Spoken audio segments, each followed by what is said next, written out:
Howdy. So I wasn't really expecting to be doing a stream tonight, but yeah, something arrived in the mail, so I thought it might be a good opportunity to dig into that. Because I was itching to get into it, and I also wanted to do it on the stream, so that meant an extra stream. So hopefully my PC that I stream from doesn't decide to blue screen like it did last night, about 2.5 hours in. We probably won't be streaming that long tonight anyway. But yeah, last night it unceremoniously blue screened, so that was fun. Hasn't done that before. I mean, this machine in its previous life was running VMware ESX, hosting a bunch of virtual machines, and it did that for years without a single issue. And then yeah, last night decided to blue screen, so I had it apart earlier and I blew the dust out of the CPU fan and the GPU fan and just out of the machine generally, and hopefully it behaves, but I'm not convinced that was the issue. I think it was possibly a software issue or a driver issue or something. But anyway, enough of that. So what arrived? Well, I saw this on eBay and yeah, I thought, why not? I had one of these, or a clone of one of these, when I was a kid in college. I had a lot of things, a lot of interesting machines when I was in college, but yeah, this was sort of one of them. So yeah, I'll bring it over.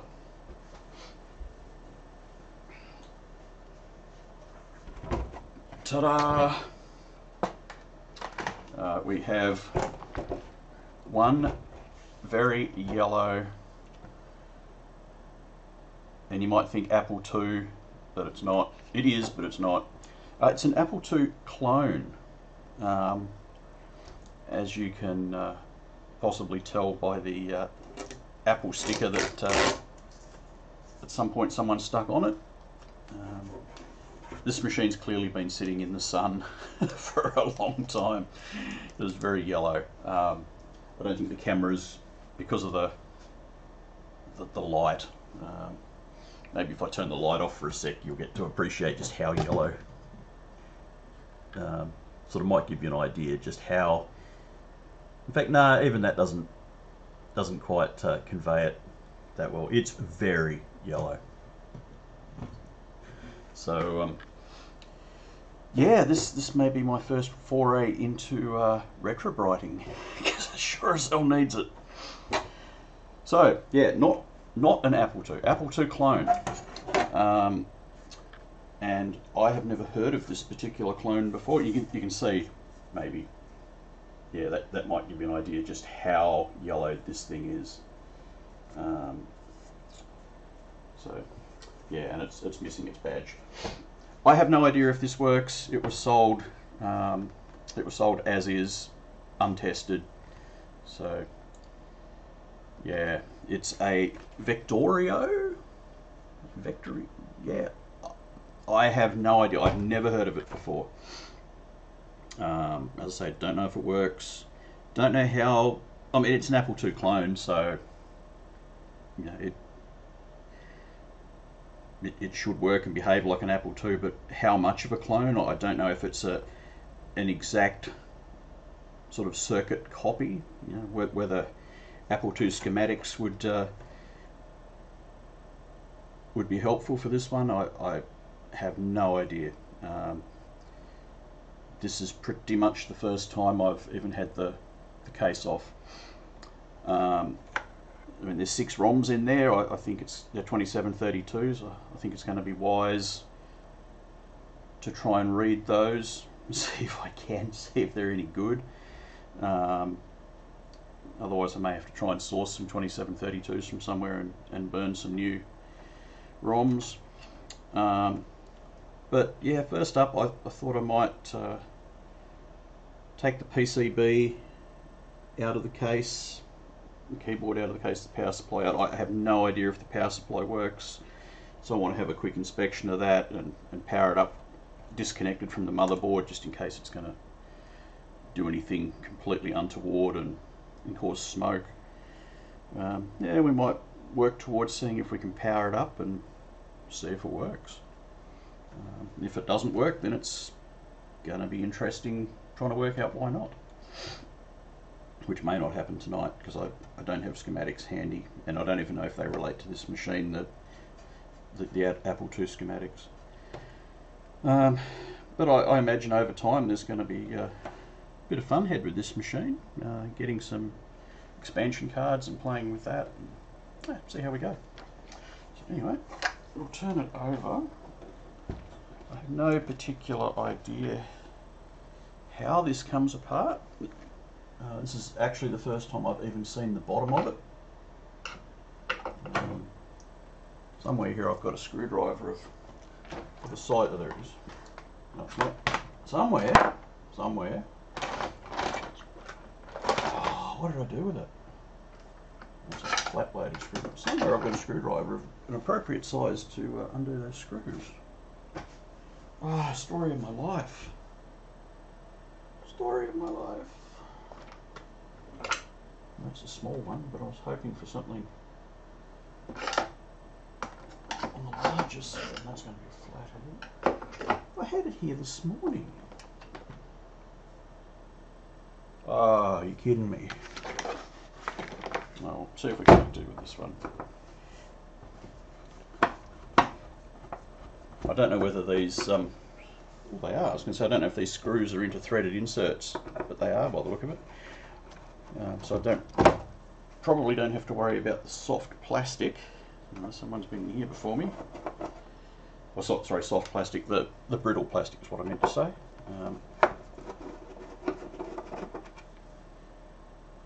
So let's see how we can.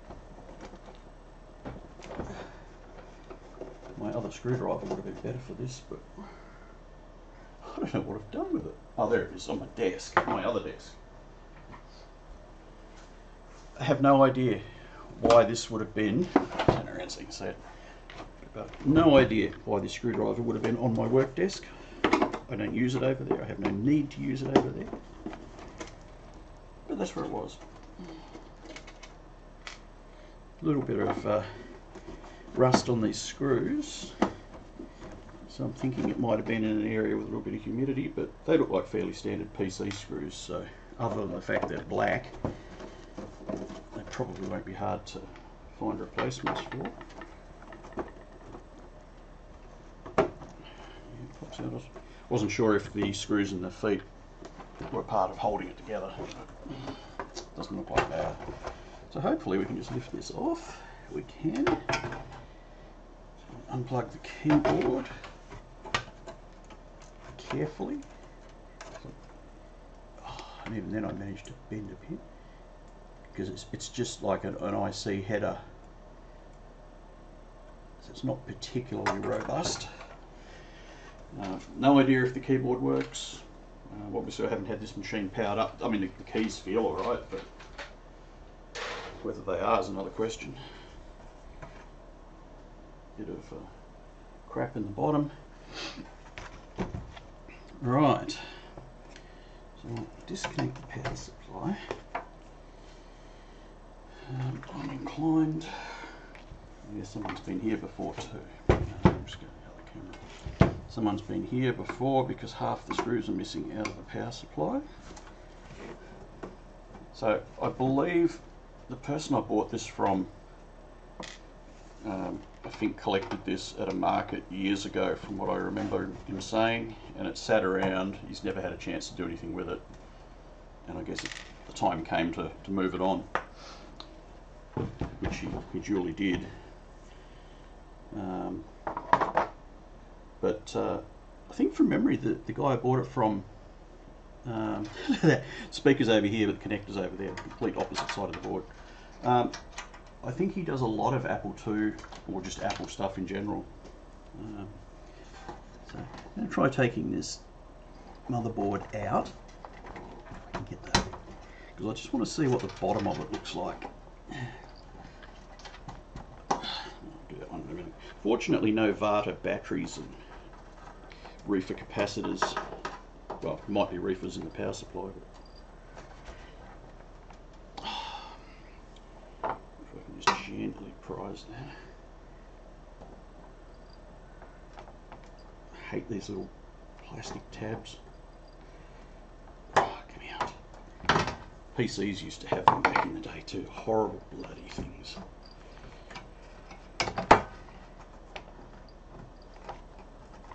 Especially those ones because they're really tight. Any more? There's one in the middle. Yeah, there it is. Trying to do this somewhat carefully. Oh, there's one there too. Which way is that oriented? I can't even see. Looks like it's that way. Yeah, they're really tight. And there's this one at the end. Worst case, I could cut them off and replace them because I think I've got some of these, but I prefer not to. Yeah, a couple of bodge wires on the bottom going into one of the slots, but nothing earth-shattering. It doesn't look catastrophically bad or corroded, or not that I thought it would be, but it looks alright. Sit there. That means I can give that a clean up when the time comes.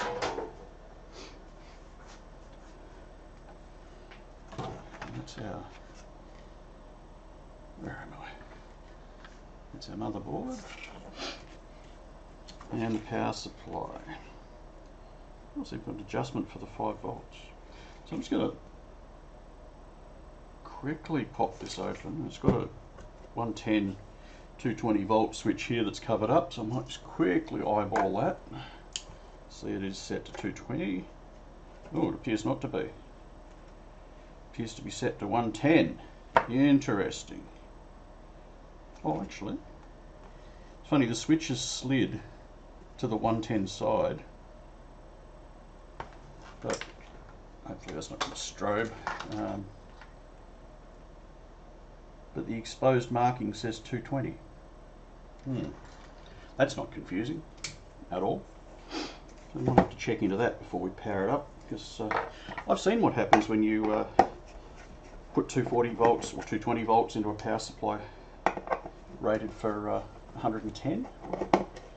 Had a supplier of network equipment many years ago sent us replacement power supplies for some equipment, and they had them strapped for 110 volts, didn't they? That was spectacular.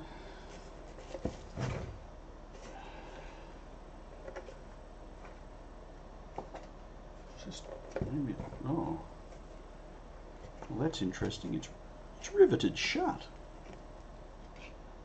Who does that? LED on it. Well, who does that? Let's give it a quick little prise. Yeah, no, it's definitely riveted shut. Well, that's a problem. I mean, I could drill the rivets out, but I'm not keen to. Oh, hang on. No, maybe it comes apart differently to what I thought. No, I think this bottom bit lifts out. I think I was looking at it the wrong way. Yeah. I was just looking at it the wrong way. Right, so that's what we have. So I guess there's not going to be too many surprises in there, but you know, you've now had a better look at it than I have. I'll just see if I can spin this little camera around. I want to work out which camera it is. It's that one.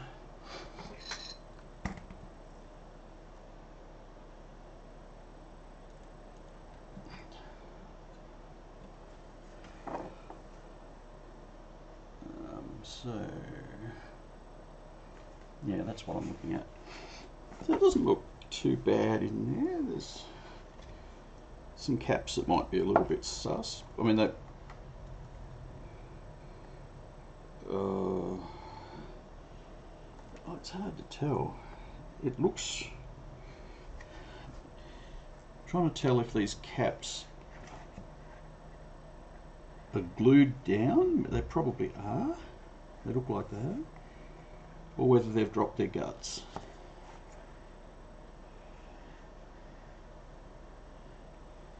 I'm almost inclined to think there's one over here that might have dropped its guts.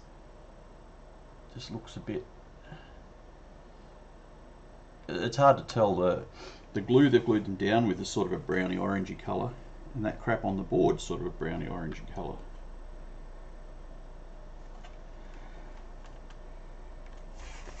It's hard to tell. I don't think it's leaked. I think it's just the. How's it? No, I think it's just the glue they've used. It's very sort of glue-like. We'll find out if it goes bang, I suppose. Those capacitors would be awesome if they go bang.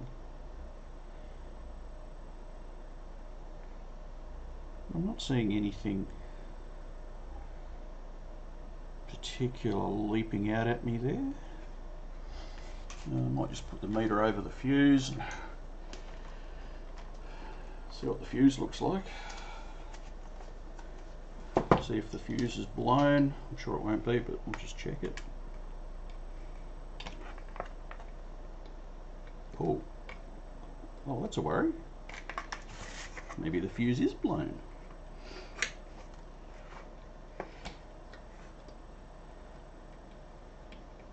Well, that's not going to be fun then, is it?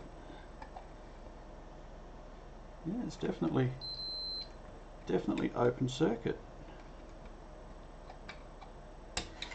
Well, aren't we off to a cracker of a start? So, an open circuit fuse.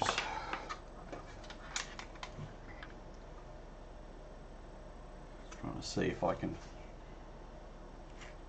get a better view of what's gone on in there. Not really.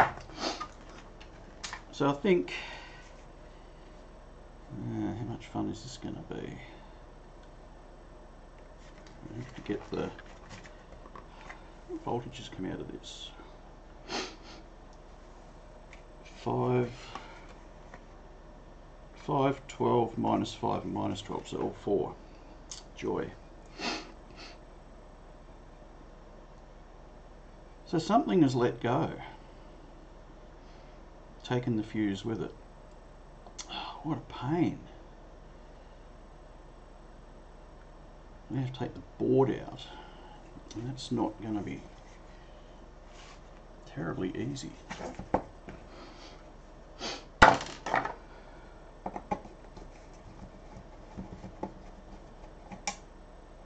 of course I have no idea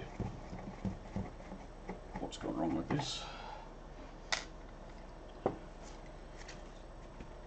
I'm not sure off the top of my head what voltages the board needs. I mean, it would definitely need 5 volts. I'm guessing probably 12, but I don't know if the RAM's going to need negative voltages. I think some of the really old RAM does, from memory. So I'd have to find the schematics and just see what voltages are needed, because I can easily generate 2 voltages from a bench power supply. That's not an issue. But I can't generate all 4. Well, having said that, I do have other power supplies here that probably do have all 4 rails. The PC power supply most likely does. Certainly have the important ones. Problem getting this out is going to be all the soldered connections. I'm hoping I can get this. I'll turn that a little bit. If I turn it, can I get it open? Yes, I can. And the cable out of it, and then the board should come up and over. Can't get it all the way up because it's attached. So I wonder if it's been blown up because of that bloody switch in there. Well, that really is set for 110 volts and someone's plugged it in and blown the bejeebies out of it.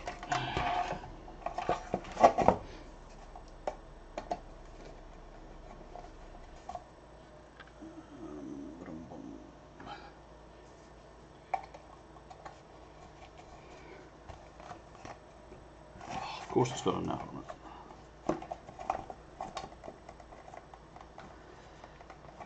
A nut with some sort of compound on it to stop it coming undone. Even better, considering where it is. Damn you. It's a pest. None of this stuff goes back in, which is kind of annoying.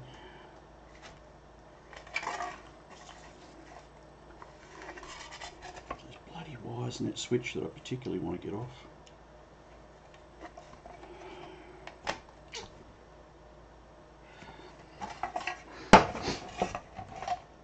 See if I can get in there with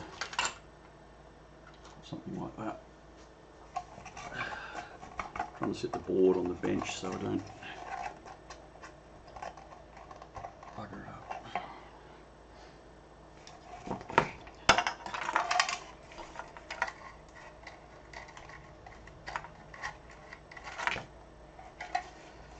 At least I know this board hasn't been powered up, so I don't have to worry about residual charge in capacitors or anything like that, because it hasn't been powered up. It's been in the post for the last week.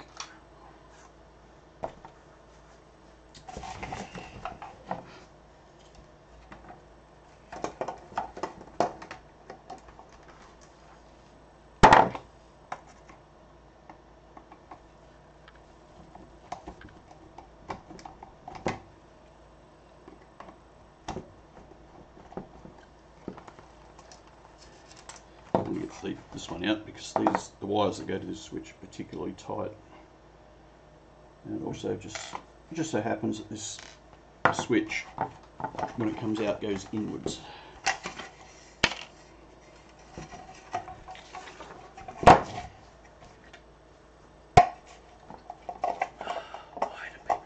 Why do they design things like this?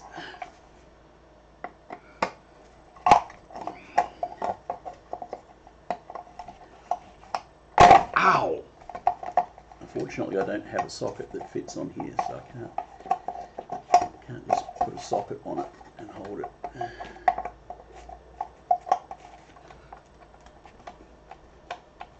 I think that's got it.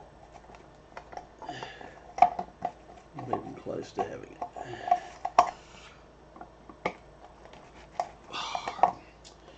What a pain! I'll drop on the floor then. If I can get a little shifter in there. Not really. What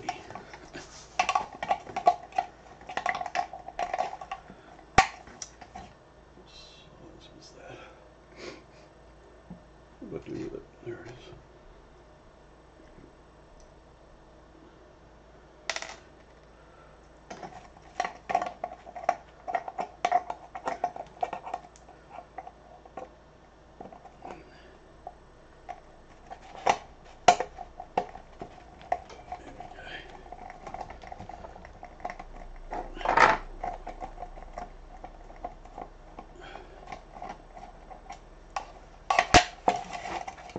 Pain in the bum that was.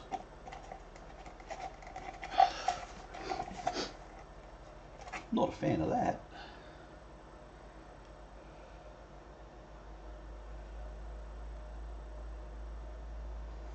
So at least we've got a fraction more length now. Switch it out of here, coming out. So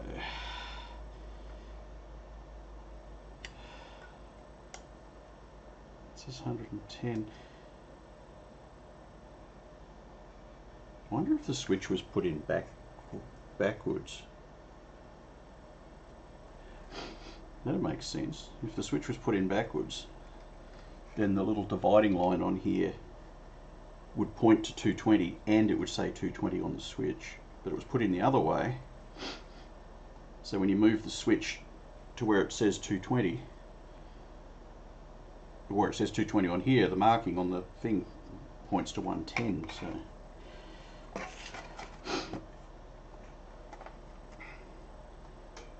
just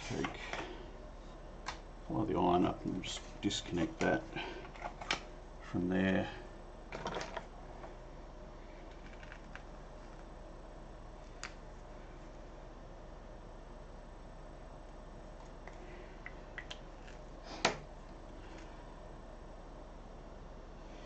We will disconnect that so I can get the board a little bit further out and see what's going on. Just wait for it to warm up a little bit.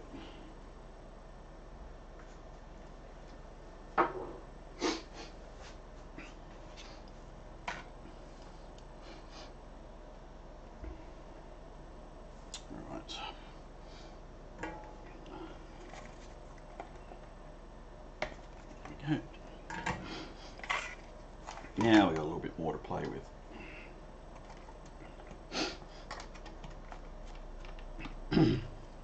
Oh, here I was marking them and they're already marked.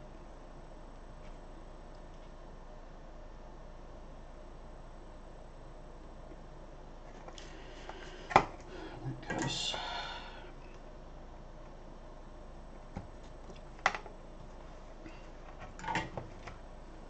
just mark the colours on this side.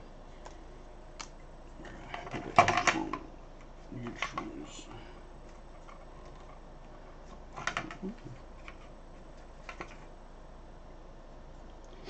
That was white, black, and the last one is green. Just so there's no confusion about what goes where.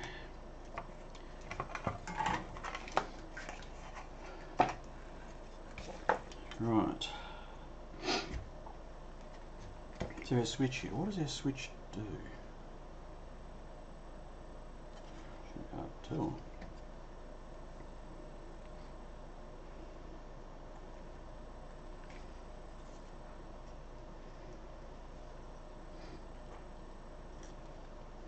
Good.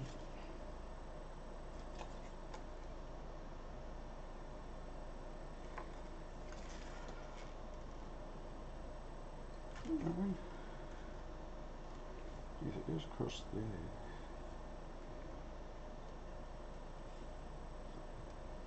so our active's coming in here, goes into the fuse, comes over to there, from there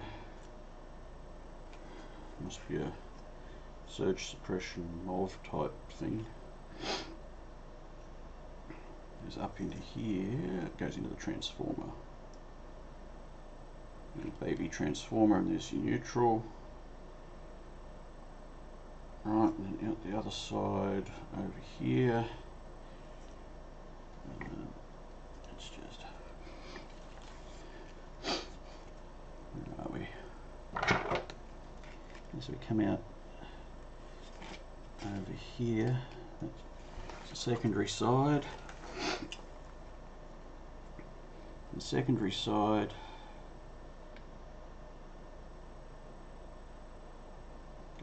there's a bridge rectifier here, or you've got this switch. There's some filter capacitors. So what on earth is this doing? It's the input side to the...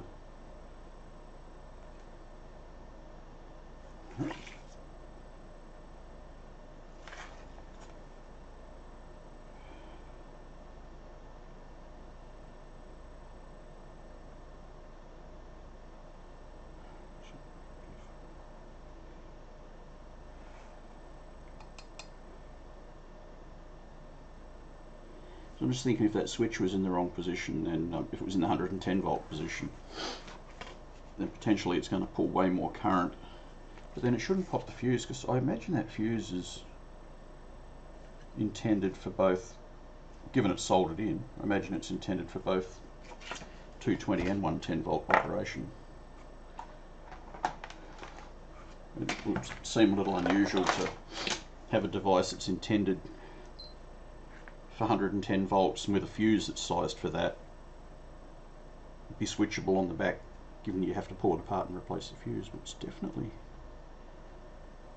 definitely blown.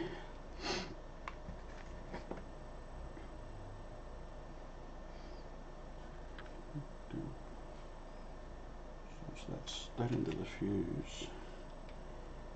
Where's our neutral?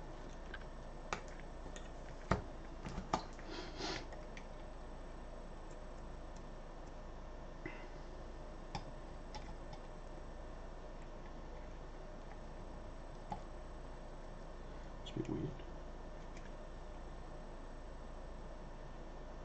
So 100 odd kilo ohms across the transformer, sure, whatever. But why? I wonder if it's, yeah, but why? If this side of that fuse, maybe our MOV or whatever it is here is open. Maybe it's not. 4.6 ohms.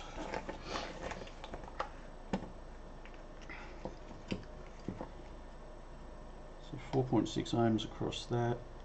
I mean, it's in circuit, but still. And that's our fuse there. That's what? What the?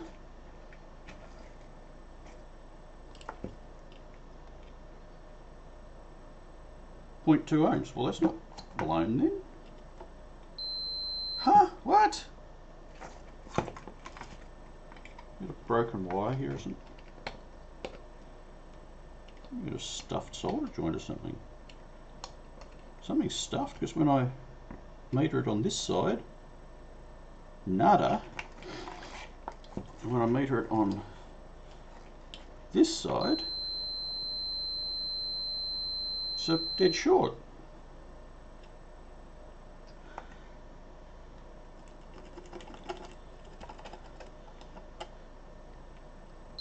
So something funny going on there.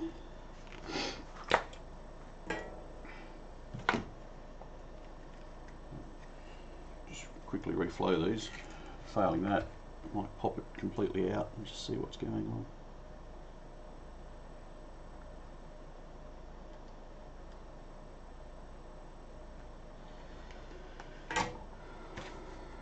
We should still have a, yep, on this side. There's something weird going on there. What the hell's going on? Why am I getting a circuit on one side of the board and not on the other? Kidding me?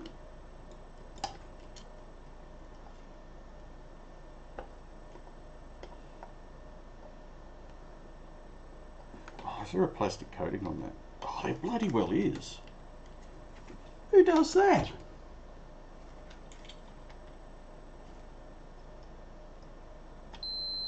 Huh, there's a friggin' plastic coating on the fuse. Must be so that if it goes up, you know, boom, and shatters the glass, it doesn't throw glass everywhere. Well, that's interesting. Didn't expect that. Well, given that the fuse is apparently okay, maybe the power supply is okay.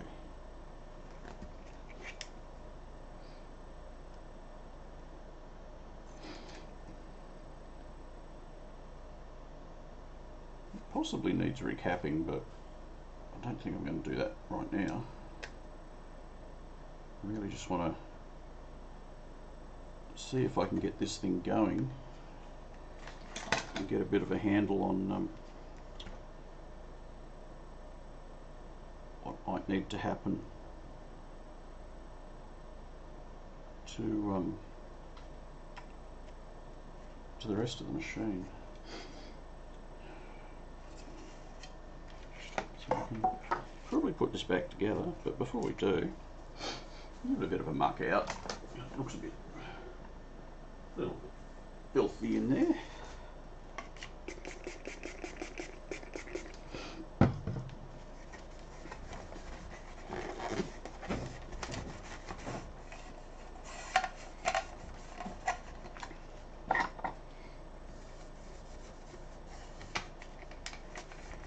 Screwdriver to get down into the corners. Oh, I smell that alcohol.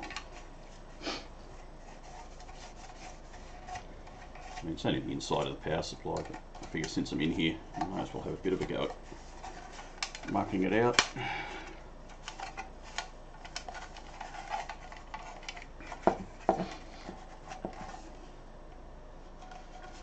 It's not going to be the cleanest. Not, oh, actually I need the iron, I shouldn't turn it off. Now I'm going to solder these back in, so I might just get a solder wick and get that old solder off.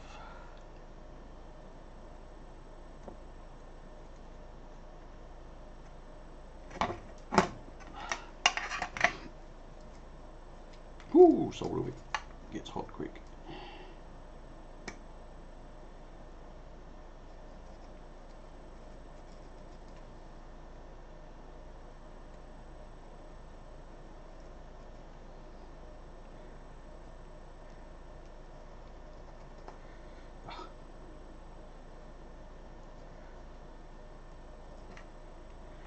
That's that one, and this one.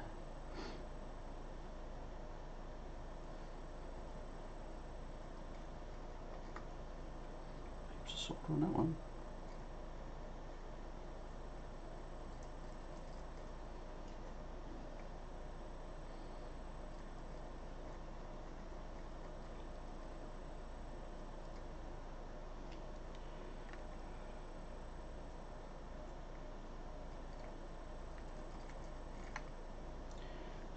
One as well. Right, so we put our black one's the short one. Green wire back in there.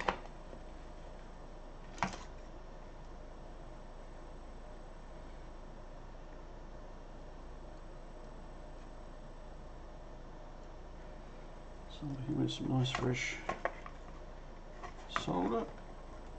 Yeah, white wire.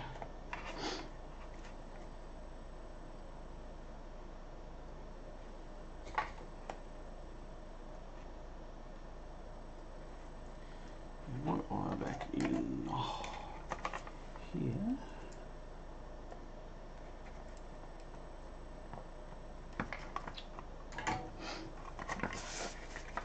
It doesn't want to go back in here.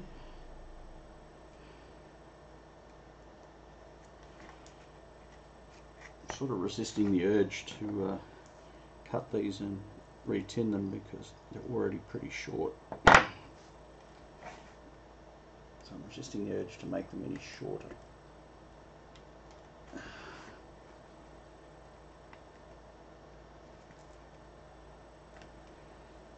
There we go. Let me sit there while I solder them.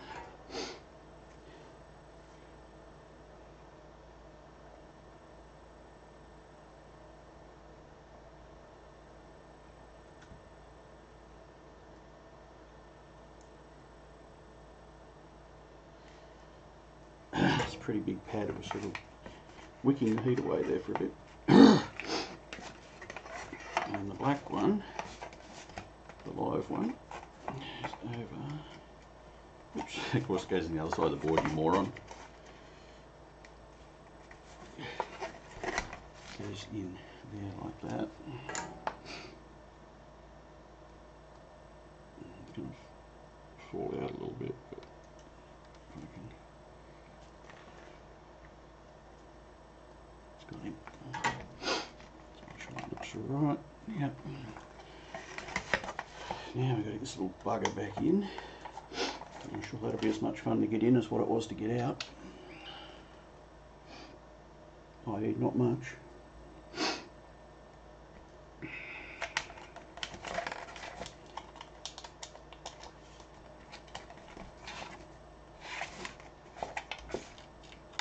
Need to solder.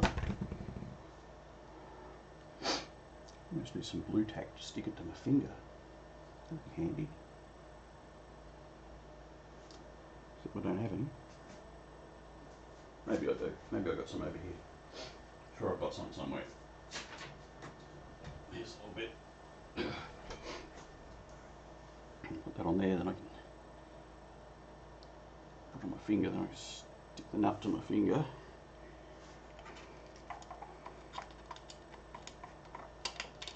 And maybe get the nut on there.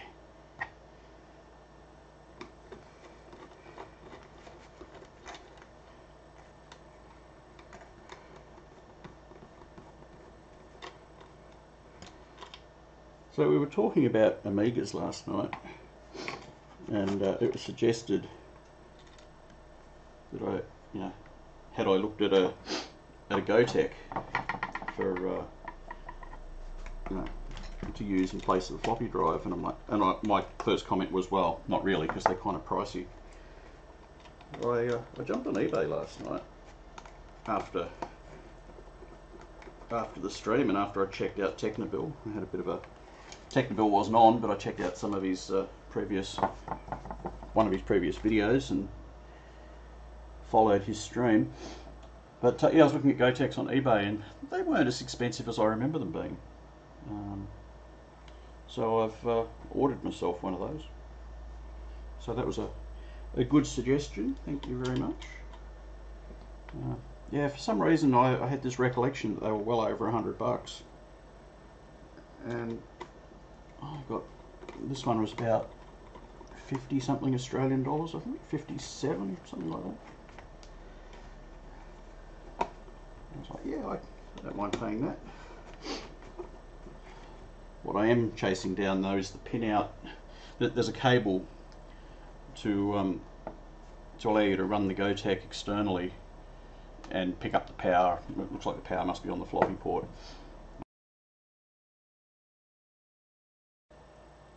Right, well, hopefully we're back. Good old OBS crashed that time. Don't quite know what that was all about. I did add a plug-in. I'm beginning to suspect that's the issue.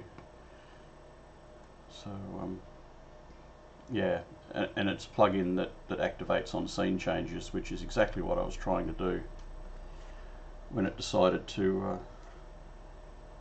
barf. So we'll see if we can make it through the rest of this, and yeah, I'll have to have a look at that probably when I get back from my camping trip on the weekend. Anyway, so browns -12, blues -5, reds +12. I'm guessing, oh yeah, it is labelled, so black is ground and white +5, and white being +5 sort of made sense because it's the one that's doubled up, and it's going to be the highest current, so that sort of made perfect sense that would be the case.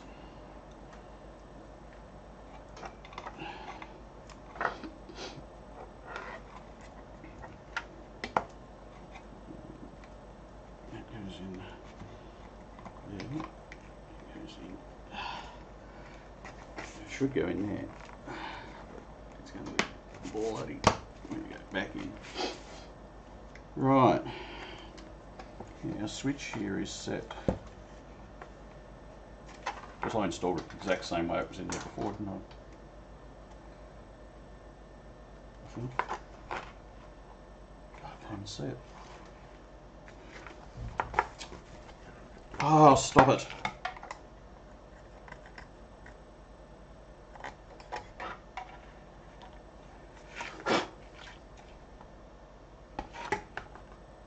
Yeah, it definitely says 220. Right. Oh, you muppet. You know what I did, right? I didn't put the cardboard insulator back under the power supply board because there it is. Better do that. Which means all this has got to come out again.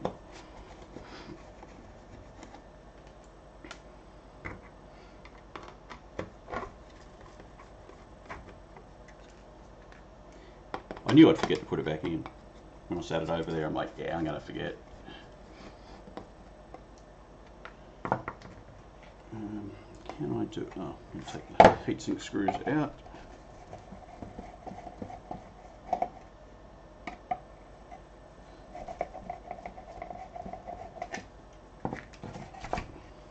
And with any luck, I can slip it in under here like that, in between the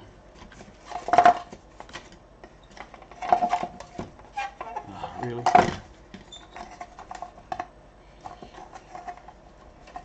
Just sit in there, will you? Oh, like that. Right, let's try this again. Once more with feeling.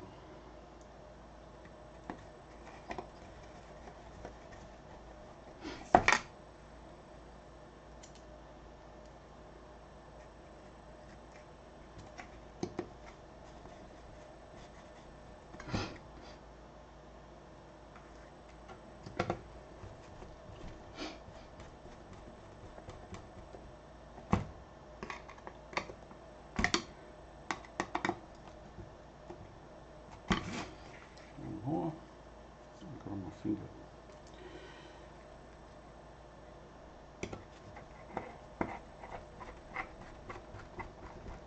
In that one goes. The heatsink screws in.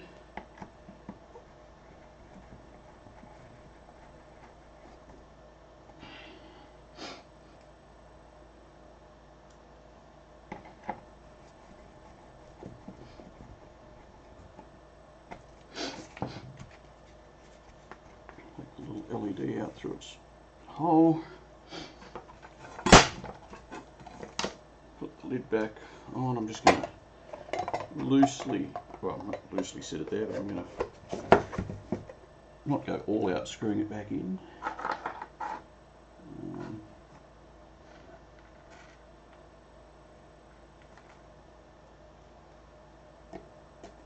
Put one at each end to stop it tipping.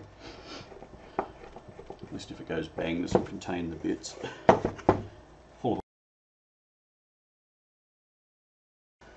Okay, let's try that again. Blue screen that time. Attempting to write to read-only memory. So that plugin I mentioned before, I nuked it. So let's see if it behaves any better. This is not exciting me, but anyway. Not exciting me one little bit. I wonder if I got that cover on. Since that cover has a 5-volt adjustment, I wonder if the trim pot for that's actually under there. No, I'll do that in a minute. We'll see if it's going to work. See if my PC's in a bloody blue screen again. I do have another PC upstairs, but that I could use. But I'm not convinced it would perform any better than this one. It'd be more reliable, but I don't know that it's necessarily going to have the CPU power required.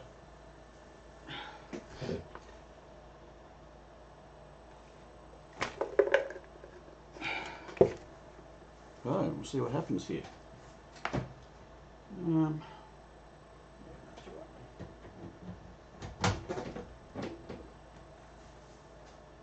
Question is, was the power switch in the on position or not? We will find out. I'm guessing that's a no. Because if it was, I would have voltage coming out. It's on now. And indeedy I have voltage coming out. Let's just see if I can not blow. Oh, come on.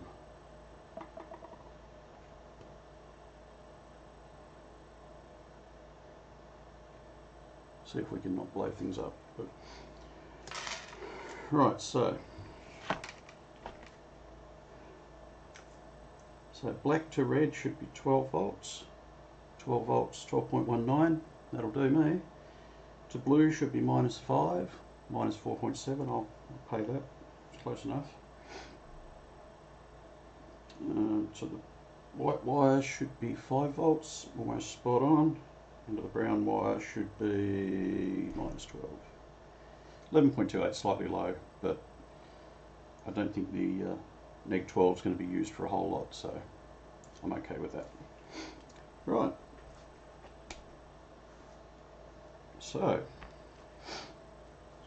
we have a power supply that outputs voltages.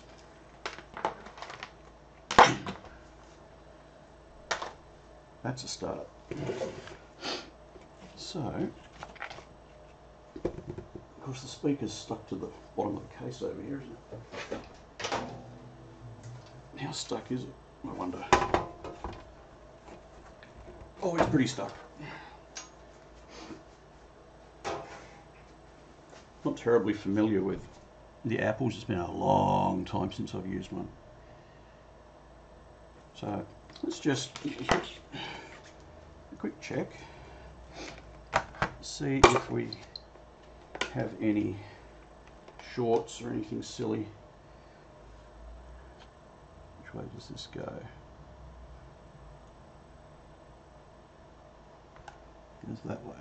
That way, so the black is that way. Make sure we don't have any shorts on the power rails or anything silly like that.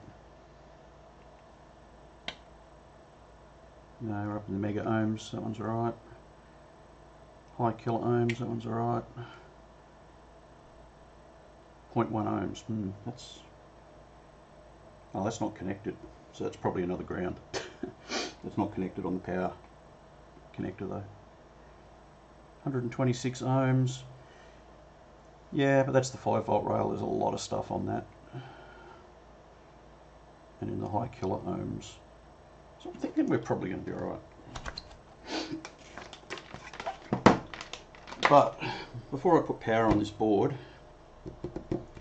potentially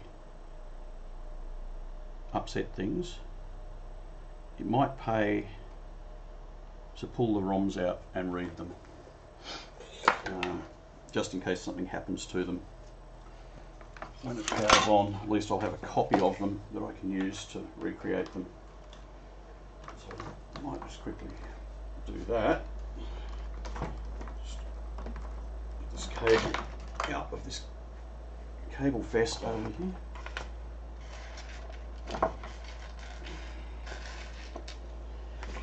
Yeah, little Mini Pro. Hopefully this doesn't crash the computer.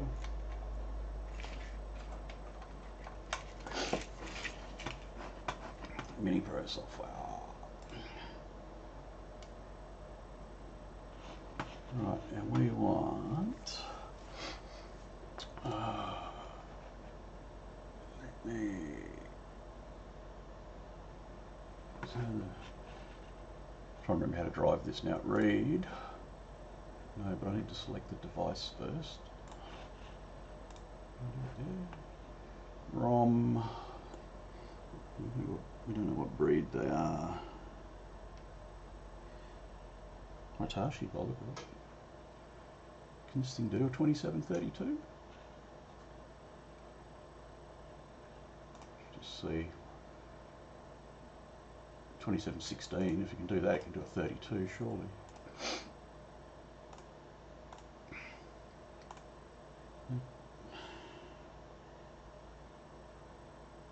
I thought that was a Hitachi logo. HN, it's a Hitachi part number. 2732, maybe it can't. Why am I not seeing any 2732s? Can the Mini Pro not do 2732s? If it can do 2716s. Surely it can do. Surely. Am I not doing this right?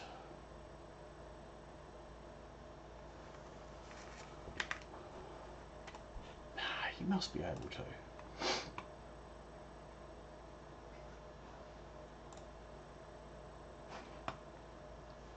Okay.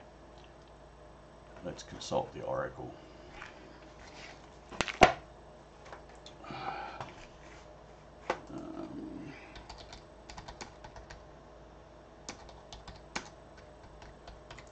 Not 27, 2732. How to program. Well, surely if you can program one, how to read. Program it. 2732. TL866 2 plus, that's what I've got.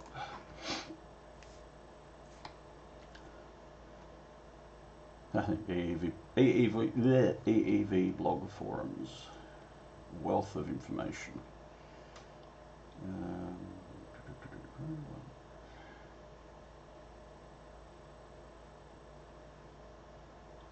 I don't want to program the thing, I just want to read it.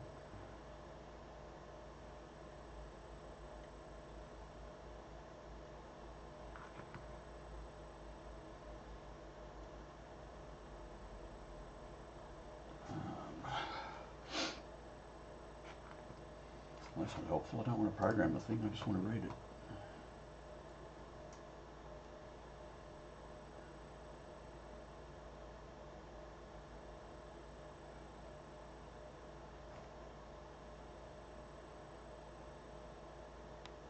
Again, it talks about programming them, but I don't want to program them, I want to read it. I wonder if I put one in, whether I can get it to detect. I'm guessing not. What's the character generator? 20. They're all 2732s. Let's just have a quick look. Oh, I closed the web browser, didn't I?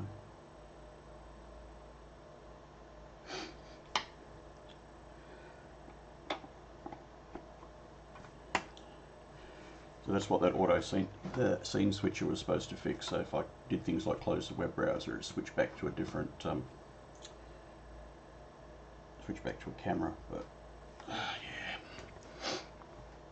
So can I read ID? Can I do that? I'm guessing that's a no. Check adapter and position. Yeah, well, that's where I've got it. So I reckon I'm gonna be SOL here.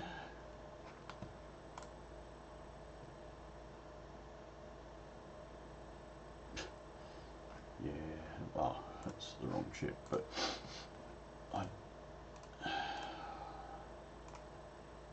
I'm sure this could be made to read it, but it doesn't look like it's going to. Out of the box.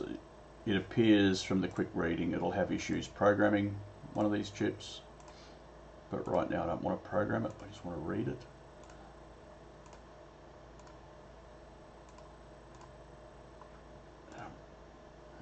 Doesn't look like we've got any real. Oh, hang on. 2732. Oh, look at that. Well, what have we got here? 2732. We got HN40. See, none of those. 4027.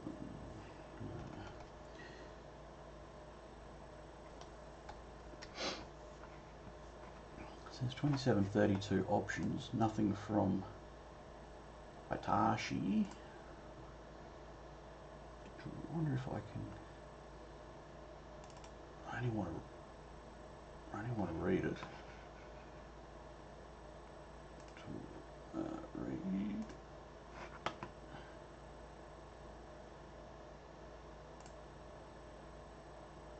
There we go. Of course, no idea if that is. Oh, I say that's valid. We've got some ASCII strings here.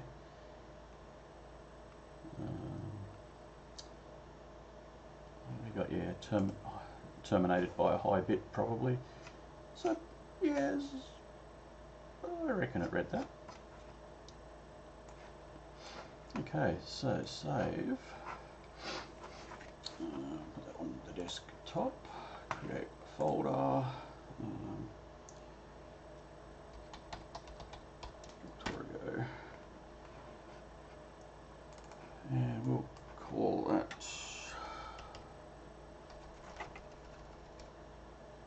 what is it? It's D0. ROM D0. File has been saved. Good on you. Take that out and carefully put that back where it came from.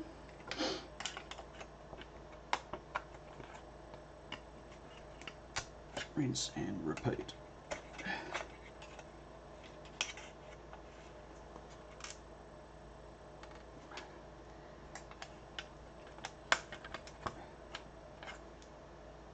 Soldering iron off and with that.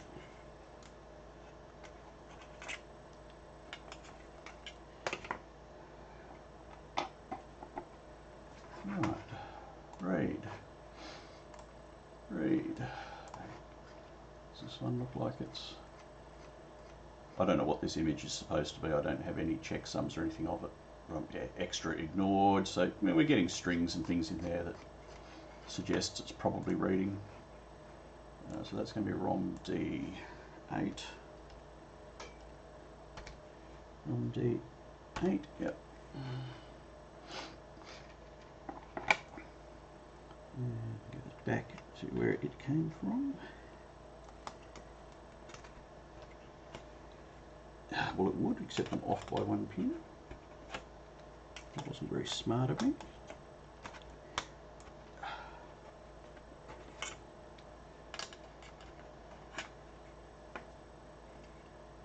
That was alright. Yep. That was off by one. Alright, the E0 chip.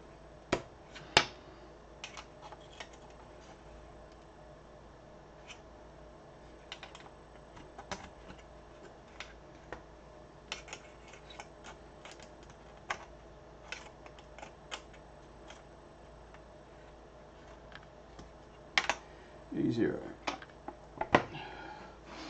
Read. And again, no idea if it was a valid read because I don't have checksums or anything to go by. But let's see if there's anything that looks... Yeah, there's not even any obvious messages or anything. Just looking at the code, A9A0, yeah. Well, that looks valid enough. A9's load accumulator, I can't remember what 8.5 is. 4C I think is a jump, and this one is load accumulator. Nah, that's looks like it could be legit.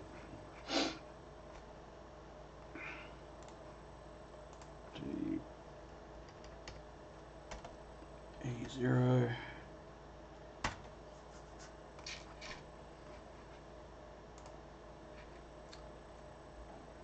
And return this one to where it came from.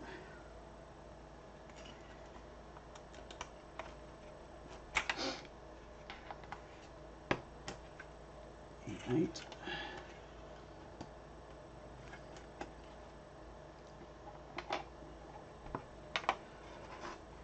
Read.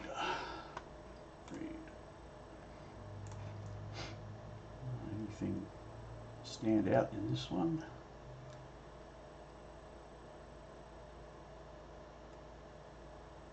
It's just all code. Does the code look reasonable? hard to tell.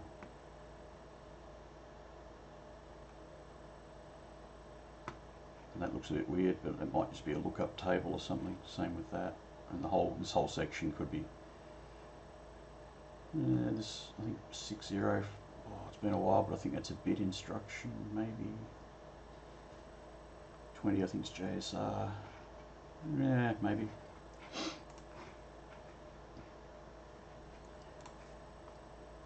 Maybe. 8. We've got 3 more to go. We've got the F0 and F8, and we've got the character generator ROM over here. We may as well take an image of that as well. There won't be any recognisable code in the character generator ROM, I wouldn't expect. But,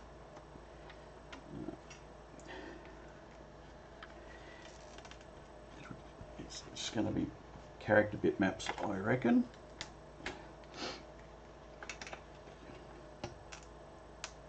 Interesting to see how these RAM chips look. 4864s.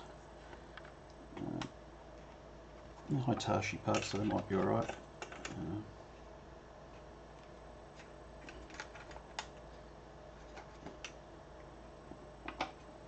So I seem to remember a lot of people having issues, not necessarily with these chips in these computers, but just having issues with these sort of RAM chips in older machines. So, we'll see how we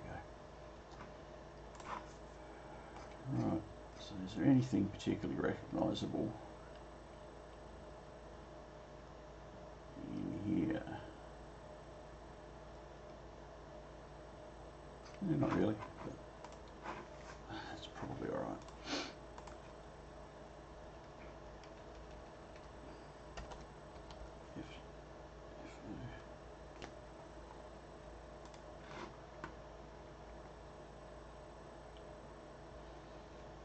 Just back, pop that out. Feels like it's in properly. Lucky last one over here anyway.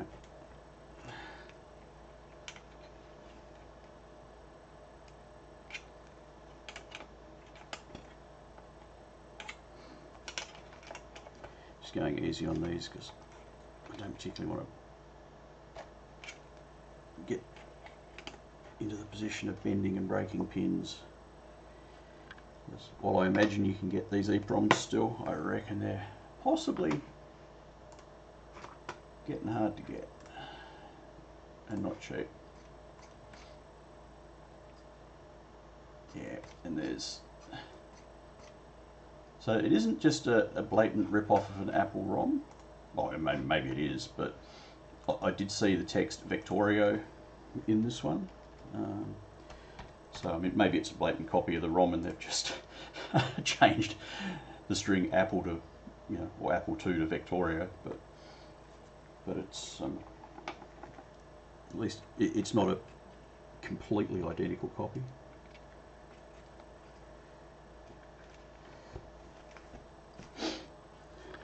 It probably is just a ripped off version with that they've just put their name in. Right, and this is the character generator ROM. And this one will be just full of gibberish, I expect. I did save that, didn't I? Before I read the new one over the top. F8, yeah, I did. Read. And yeah, this will just be all, yeah, pretty much just all gibberish. cg.bin. Okay, so that's read all our ROMs.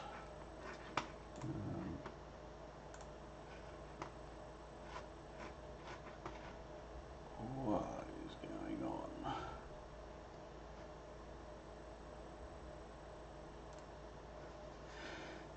Yeah, anyway, so that's read those. Goes back in that way. That's back in. Our Mini Pro side. Rightio. So, let's get the IC's a quick push. Oh, that's the keyboard connector. I was going to say we're missing a chip, but it was just the keyboard connector.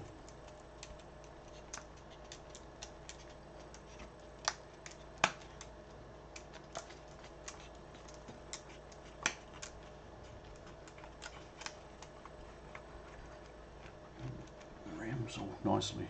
We know they're seated, I just put them in. That's a worry. There's a little bit of rust on some of these, the legs of some of these chips, and I have heard of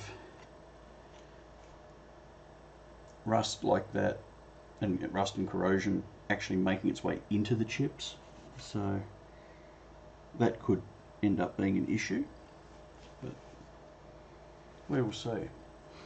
Now I need to find something to sit that on so I can try turning it on. Again, sitting it on my anti-static mat, which by definition is conductive, is probably not going to be a good thing to do. Because I can sit it on here, I expect. Turn it around so that we can hook. Turn that power supply off. I can't tell which way around the power switch is, so check with the multimeter and see if I can turn it off. Apparently I did.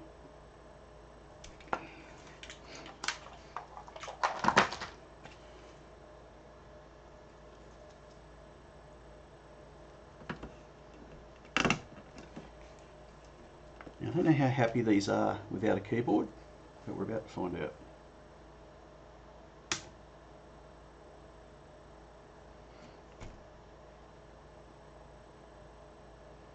Well, we don't have a speaker, so I don't know if it beeped or anything.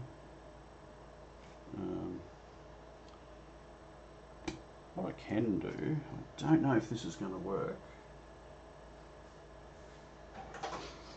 This has got a funky video connector on it.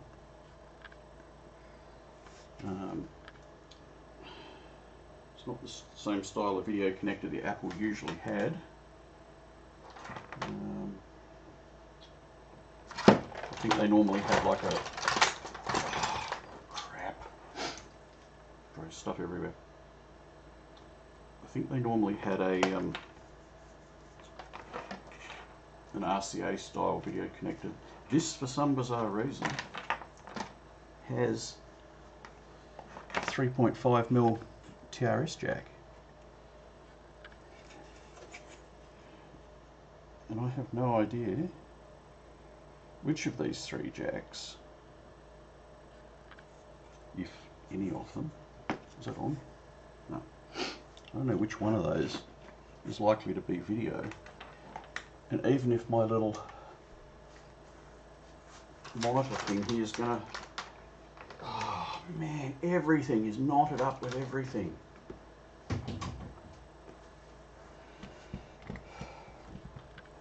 Just move this over here and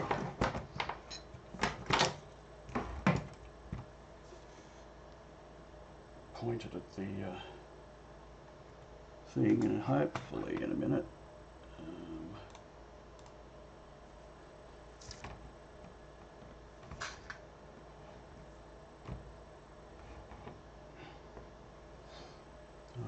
turn that on and go to, so we'll see. The computer's on. I don't know, have no idea which one of these is likely to be video.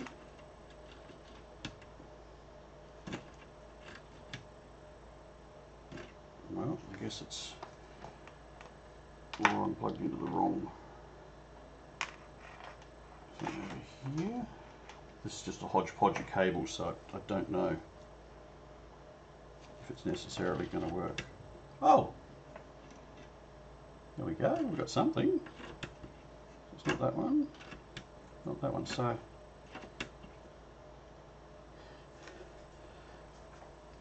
there's something there. And of course at this point it could be my monitor that doesn't like it, or it could be the video output on the computer that is the issue. But it looks happy-ish. Looks like there's a prompt there with the cursor. So I'm kind of leaning towards it just being my little monitor here that doesn't like it. So I will. Unfortunately, you can't readily see this one. And it could be the hodgepodge collection of cables I've got too. That won't be helping one little bit.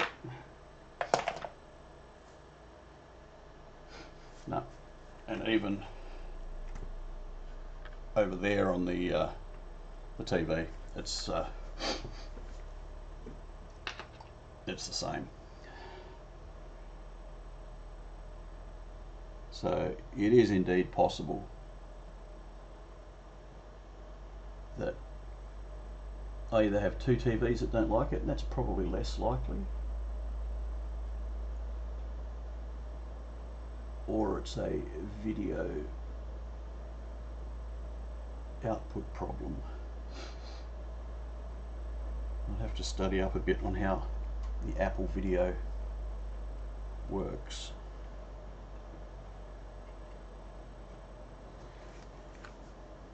Because it's sort of, sorry, I was putting that in the way, but it's kind of systematically not right. So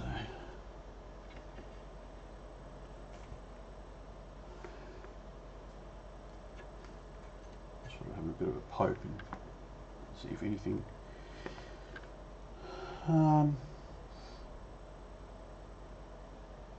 Or is it our character generator ROM? It's like the bottom half of each character is wrong, and the bottom half, certainly where the cursor is alternating.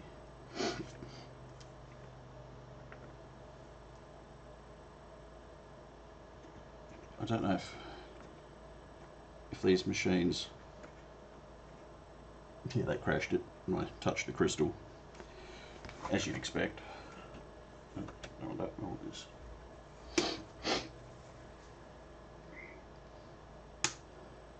Oh, there we go.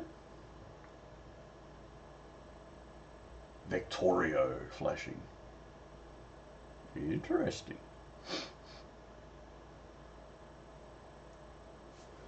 Let's see if I can move this camera. It's hopeless.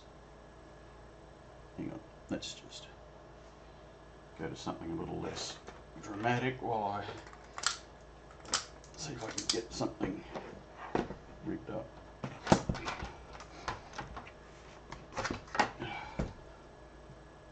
To make this at least kind of visible.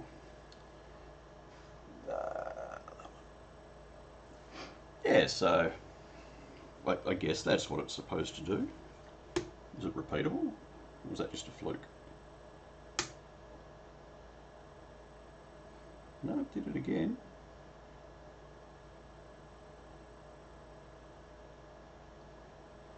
Okay, so let's try.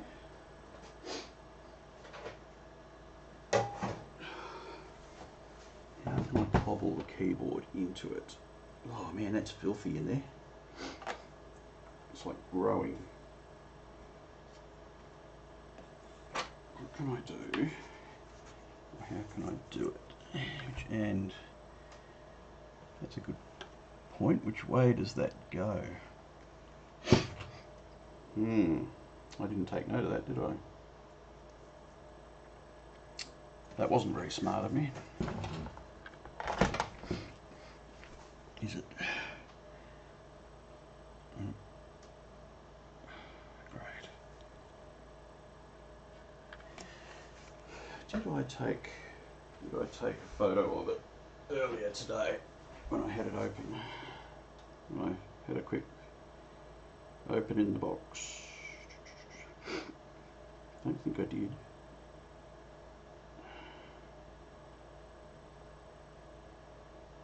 Nope.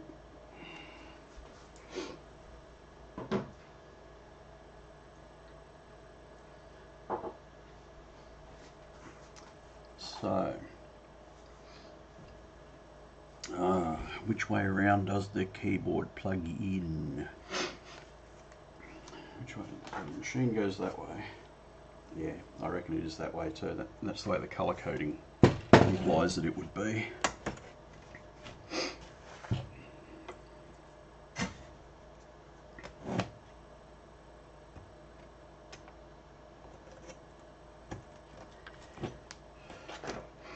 Which is going to be a little bit painful, but let's see.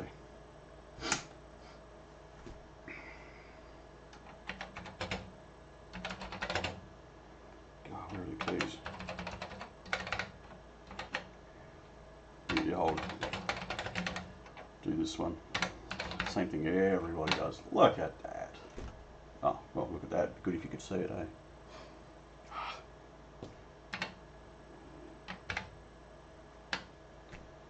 Doesn't help that the camera's struggling with it.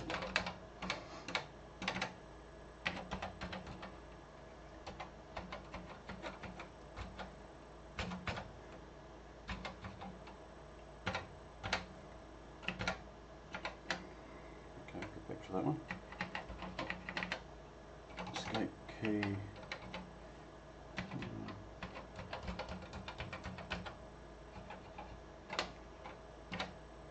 So far all the keys are working. ASDF, GHJ. K doesn't work. Might have a dicky switch there.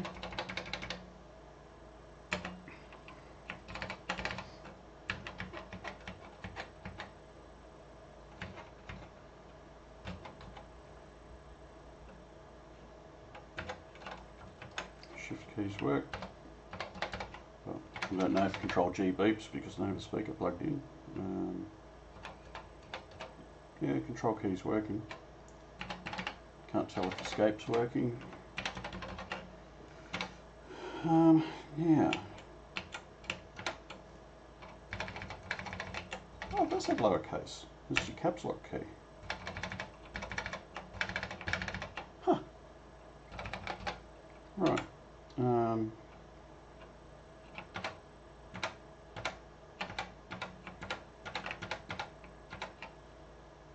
thought there was a key sequence with reset that would basically reset the machine. No. Won't work because it's in lowercase, I suspect. And you've got the monitor. I can't remember how this works, but yeah. Oops. Ah. D0. Can I do that? I guess I can't. How do you dump memory? I don't know. I can't remember how to use this monitor. It's been a bazillion years. Well. Superficially at least, it would appear this machine likely works.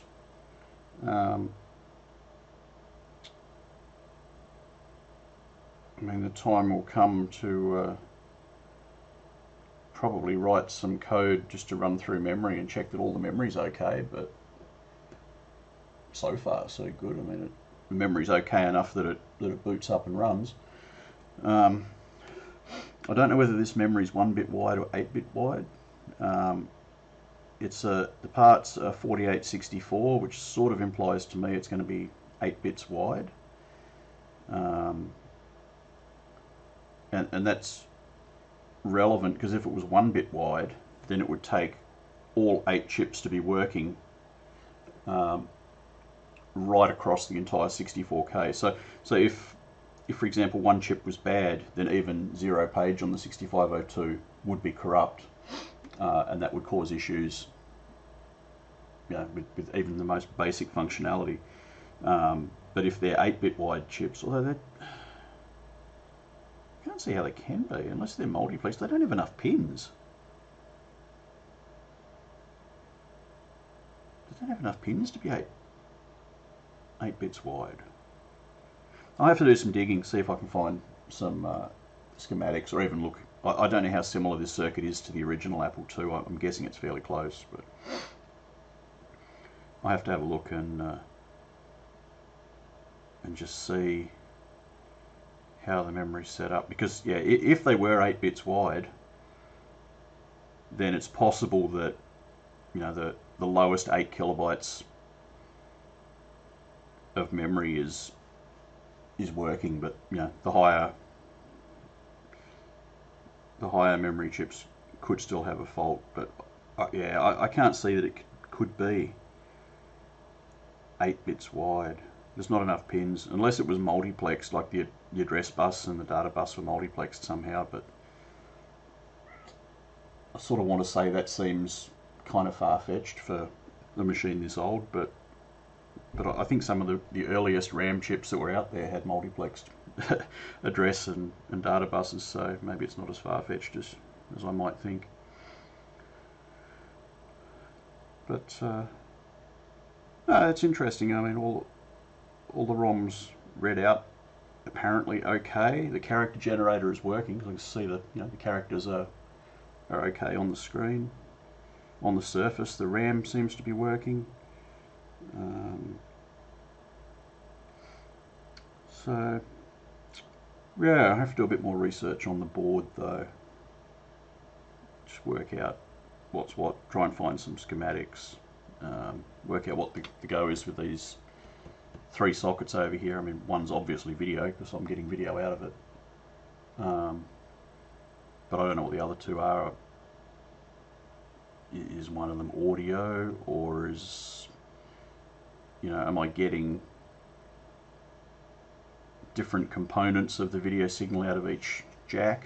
You know, like maybe I'm getting was it the chroma out of one and the luminance out of another, and you know, I don't know. Maybe that's why. I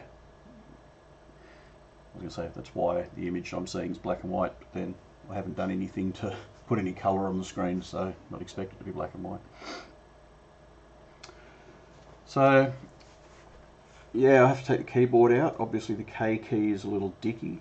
The keyboard probably needs a bit of TLC anyway. The keys are filthy.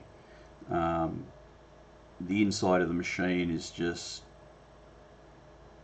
it's hard to describe, but it almost looks like the sort of fuzz you see in a laundry, which makes you think maybe it got stored in a laundry, but then there's not enough of it. So I don't know, but it's filthy on the inside, so that needs a good clean. But yeah, no, this machine so far, I don't know what that funny video thing was to start with. I mean, I just gave a few chips a bit of a poke and a prod, so you know, maybe something needs reseating somewhere. I mean, we've reseated the ROMs, but nothing else has been reseated. They're all in sockets. You know, there's some ICs that have got, you know, a little bit of rust on their legs, so yeah, maybe there's a little bit of corrosion in the sockets, and popping the chips out and reseating them wouldn't go astray. But otherwise, it looks good. I might have to see what expansion cards I can get off the bay. I was sort of hesitant to look at expansion cards until I knew whether the thing was even going to work. Because you know, no point having a fistful of expansion cards if your machine you're going to put them in doesn't work. So I might have to keep my eye out for probably a Z80 card, 80 column card, the old Super Serial. I actually wrote some software. I had a Unitron 2200 back in the day, which was, you know, another Apple II clone, and I wrote some terminal software in assembler so I could log into the BBSs back in the day. I had a 80 column card and a Super Serial card and a good old acoustic coupler, And yeah, I used to dial into the bulletin boards, but I didn't have any software for the Apple II, so I had to write my own. I've still got that software somewhere, like the listing of it, and it's actually the X modem component of that is going to make it into the 6502 system that I'm designing, because I'll, you know, the monitor the monitor for that machine will obviously be in ROM, but I need some way of like bootstrapping other software over to it, so I'll be using X modem for that initially. So yeah, that code I wrote back when I was in college. I was about all of 17. That will find its way into there. It was originally written on an Apple II. But anyway,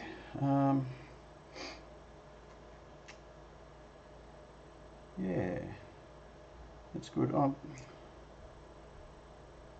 just pondering what to. So to turn it off, I'll disconnect the keyboard carefully.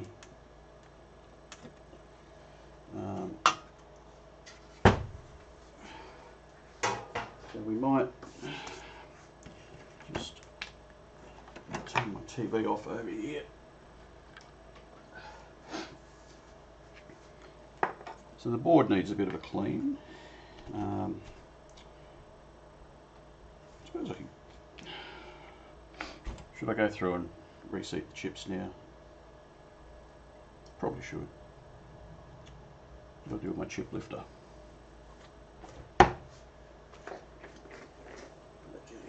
What do I do with my chip lifter? There it is.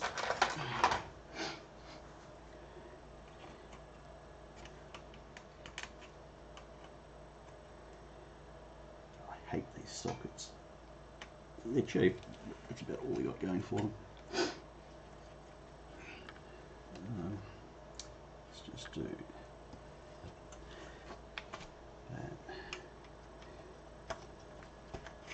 Just pop one end out first. Oh, it's a little short ass chip, that one. Can't get under it.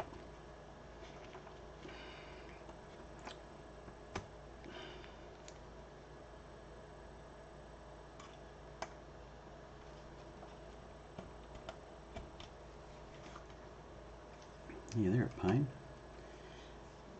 They're sufficiently short that I can't get the chip lifter under them. I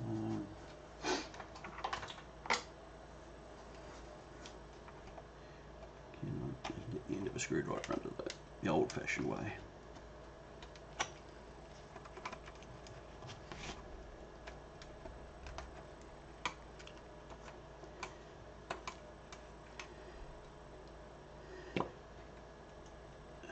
Some of these chips will be fairly readily available if I break one. Some of them not so much, I expect. So I need to be a little bit careful.